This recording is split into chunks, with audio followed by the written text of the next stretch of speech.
కాకినాడ జిల్లా పిఠాపురం మండలం బి ప్రతిపాడు గ్రామంలో ఉద్రిక్తత చోటు చేసుకుంది. డ్రైనేజీ నిర్మాణం విషయంలో ఒకే సామాజిక వర్గానికి చెందిన వారు రెండు వర్గాలుగా విడిపోయి ఘర్షణకు దిగారు. మారణాయుధాలతో ఇరు వర్గాలు ఒకరిపై ఒకరు దాడులకు దిగడంతో పలువురు గాయపడ్డారు. డ్రైనేజీ విషయమై ఒకే ఇంటి పేరు ఉన్న రెండు కుటుంబాల మధ్య గత కొన్ని రోజులుగా వివాదం నడుస్తోంది. పెద్దల సమక్షంలో రెండు కుటుంబాల మధ్య రాజీ కుదిర్చారు. అయితే గత రాత్రి ఊటా రాంబాబుపై ఊటా శ్రీను వర్గం దారి కాసి దాడి చేశారు. దీంతో రెండు కుటుంబాల మధ్య మరోసారి ఘర్షణ తలెత్తింది. రెండు వర్గాలు బాహాబాహీగా దిగారు. ఈ ఘటనలో 6 తీవ్ర గాయాలతో ఆసుపత్రి పాలయ్యారు. దీనిపై మరింత సమాచారాన్ని మా కాకినాడ జిల్లా స్పెషల్ కరెస్పాండెంట్ నానాజీ లైవ్ లో అందిస్తారు. చెప్పండి నానాజీ, వివాదానికి కారణం ఏమిటి?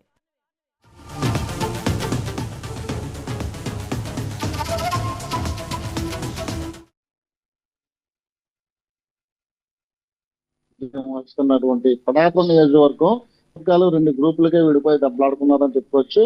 అయితే ఇక్కడ ప్రధానంగా నియోజకవర్గంగా చూసుకుంటే కనుక గతం నుంచి కూడా జనసేన పార్టీలోనూ జెండా మోస్తూ పవన్ కళ్యాణ్ అభిమానిగా ఉన్నటువంటి గ్రూప్ ఒకటి. అయితే ఈ తదుపరి పరిణామాల దృష్ట్యా తర్వాత వేరే పార్టీ నుంచి ఈ పార్టీలోకి వచ్చినటువంటి ఒక వ్యక్తులు కూడా వేరేగా ఉన్నారు. అయితే సహజంగా ఇప్పుడు వస్తున్న గొడవ అంతా కూడా వీళ్ళిద్దరి మధ్యన వస్తుందని చెప్పుకోవచ్చు. మనం ఎప్పటి నుంచో జనసేన జెండాను మోస్తున్నటువంటి మన మీద వీళ్ళ పత్తాయన సాధించడం అనేది చాలా వరకు స్థానికంగా ఉన్నటువంటి జనసేన నాయకుల్లోనూ కానీ కార్యకర్తల్లో ఉన్నటువంటి వాళ్ళకి ఉన్నటువంటి ఒక తగాదం అనుకోవచ్చు. అదే రీత్యా ఏదైతే ఊటా సీన్ ఉన్నాడో ఊటా సీన్ కూడా గత వేరే పార్టీ నుంచి పార్టీలోకి వచ్చారని చెప్పుకోవచ్చు. ఇప్పుడు అక్కడ ఏదైతే డ్రైనేజ్ కాంట్రాక్ట్ ఉన్నదో ఆ కాంట్రాక్ట్ కూడా ఊటా సీన్కి వచ్చింది.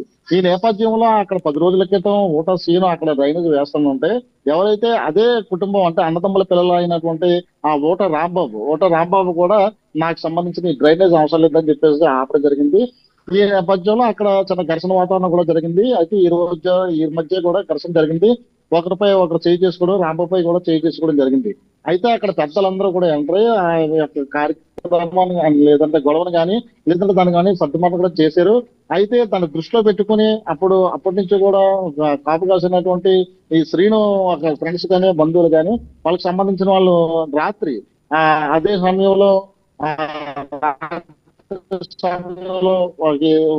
అటాక్ చేతులకి అది ఇరు గ్రూప్ కూడా అంటే ఇద్దరు కూడా రెండు బ్యాచ్ల కింద విడిపోయి కూడా దెబ్బలాడుకోవడం జరిగింది. అయితే ఇందులో దాదాపు 6 గాయాలయ్యి అందులో 3 తీవ్ర గాయాలయ్యాయి అనవచ్చు. ఏదైతే ఊటా రాంబాబు ఉన్నారో ఊటా రాంబాబు తీవ్ర గాయాలు అవడంతో పిఠాపురం హాస్పిటల్. రైట్ నానాజీ, గ్రామ పెద్దలు మధ్యవర్తిత్వం చేసినప్పటికీ ఎందుకు వివాదం మళ్ళీ తీవ్రంగా మారింది? అలాగే రాత్రి సమయంలో రాంబాబుపై దాడి జరిగినట్లు చెప్తున్నారు. అసలు అక్కడ ఏం జరిగింది? అయితే సహజంగా ఆ గ్రామంలో ఉన్నటువంటి పరిస్థితుల దృష్ట్యా గ్రామం చాలా చిన్నది. అయితే ఒకటే రోడ్డు ఉండి చిన్న గ్రామంలో ఉంటది. అయితే ఆ యొక్క గ్రామంలోనే రాజకీయం అంతా కూడా ఆ నియోజకవర్గం రాజకీయం కూడా ముడిపడి ఉంటుందని చెప్పవచ్చు. ఎందుకంటే దాదాపు 90% పైన ఉంటే కాపు సామాజిక వర్గం అంతా కూడా ఈ బీపత్తిపాడు గ్రామంలో ఉంటది. అదే రకంగా అదే గ్రామంలో కూడా చాలా వరకు కూడా అంతా కూడా వ్యాపారస్తులందరూ ఉంటారు. ఈ వ్యాపారం చేసుకుని అక్కడే దాదాపు అంటే అక్కడి నుంచి చక్రం తిప్పుతారని చెప్పుకోవచ్చు ఆ యొక్క నియోజకవర్గంలో ఉంటే గెలుపు ఓటములు కూడా. అయితే దీనికి సంబంధించి అంటే ఒకరికొకరు నేపథ్యం అంటే ఎత్తుకు పై ఎత్తులు వేసుకునే నేపథ్యం, అలాగే గ్రూప్ తగాదాలు అంటే గత ప్రభుత్వంలో ఉన్నటువంటి చలామణి చేసిన వాళ్ళు మళ్ళీ ఈ పార్టీలో కూడా వచ్చి చలామణి చేస్తారు అనేది ఒక ఆదేశం. దీనికి సంబంధించి ఇది ఇలా జరుగుతున్న కారణంగా అంటే పెద్దలు చెప్పినా సరే కానీ వినలేని పరిస్థితుల్లో ఇప్పుడు ఉన్న యువత ఉన్నారని మనం చెప్పుకోవచ్చు.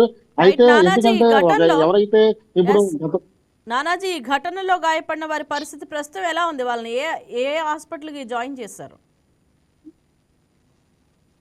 అయితే మనకున్న సమాచారం ప్రకారంగా ఏదైతే ఇప్పుడు ఊటా రాంబాబు తీవ్రంగా గాయపడ్డారో అతన్ని పిఠాపురం తీసుకురాగా పిఠాపురం నుంచి రిఫర్ చేసి ఒక ప్రైవేట్ హాస్పిటల్ ఉంటే కాకినాడ మెడికవర్ లో కూడా జాయిన్ చేయడం జరిగింది. అతనికి అయితే చికిత్స అయితే అందుతుందని చెప్పుకోవచ్చు. అలాగే వివిధ సంబంధించిన చిన్న గాయాలైన వాళ్ళందరూ కూడా ఏదైతే ప్రాథమిక ఆరోగ్య కేంద్రం ఉన్నదో అక్కడ కూడా ఇచ్చారని చెప్పుకోవచ్చు. అయితే వీళ్ళ ఆరోగ్యం అయితే ప్రస్తుతానికి నిలకడగానే ఉన్నది కానీ అయితే గ్రామంలో మాత్రం నీరుగా ఉన్నదని చెప్పుకోవచ్చు. ఎందుకంటే వీళ్ళు ఈ వ్యక్తిగతంగా ఎవరైతే దాడి చేయించుకోబడ్డారో వాళ్ళు ఖచ్చితంగా మళ్ళీ అటాక్ చేసే అవకాశం ఉన్నది కాబట్టి అయితే ఎవరైతే పోలీసులు ఉన్నారో అక్కడ సిఐ శ్రీనివాసరావు చెప్పిన ప్రకారంగా వాళ్ళైతే ఎలాంటి ఘటనలు కూడా జరగకుండా మేము చర్యలు తీసుకుంటామని చెప్పేసి చెప్పడం జరిగింది. అయితే దీనికి సంబంధించిన పోలీసులు కూడా గ్రామంలో ఎవరు కూడా ఇలాంటి ఘటనలు జరగకుండా ఉండాలని చెప్పేసి అక్కడ ఉన్న పెద్దలకు కానీ అలాగని ఎవరైతే దీంతో గాయపడ్డారో వాళ్ళకని అంటే ఇరు వర్గాలకు కూడా నచ్చజెప్పే ప్రయత్నాలు కూడా చేస్తారు. అయితే రాష్ట్ర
Please subscribe to YK TV Network. Please subscribe to YK TV. Please watch YK News. Don't forget to subscribe YK News channel.